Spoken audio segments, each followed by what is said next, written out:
ఏ దేని మీద పోరాటం చేసేది, స్టేలు తీసుకొచ్చేది.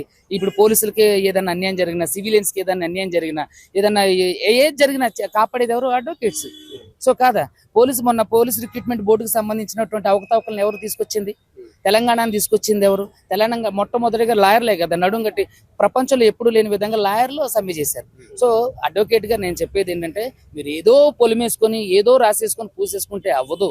చూడండి, నీతిగా నిజాయితీగా మనం ఒక వ్యక్తిని విమర్శించాలి అని అంటే మనం నీతిగా ఉండాలి. సో తను ఏ లైఫ్ అయినా కానివ్వండి, తను వాస్తవంగా బూతులు మాట్లాడితే 100% తప్పే.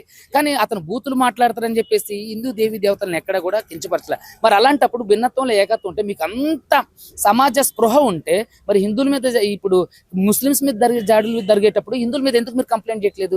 క్రైస్తవుల మీద, మైనారిటీల మీద జరుగుతున్నప్పుడు మరి అక్కడ జరిగినటువంటి హిందువుల మీద మీరు ఎందుకు కంప్లైంట్ ఇవ్వట్లేదు?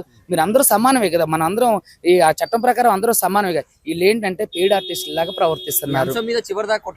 100% నేను కొట్లాడడం ఏంటండి, అవసరమైతే వాళ్ళందరి మీద రిట్ కూడా ఫైల్ చేస్తాను.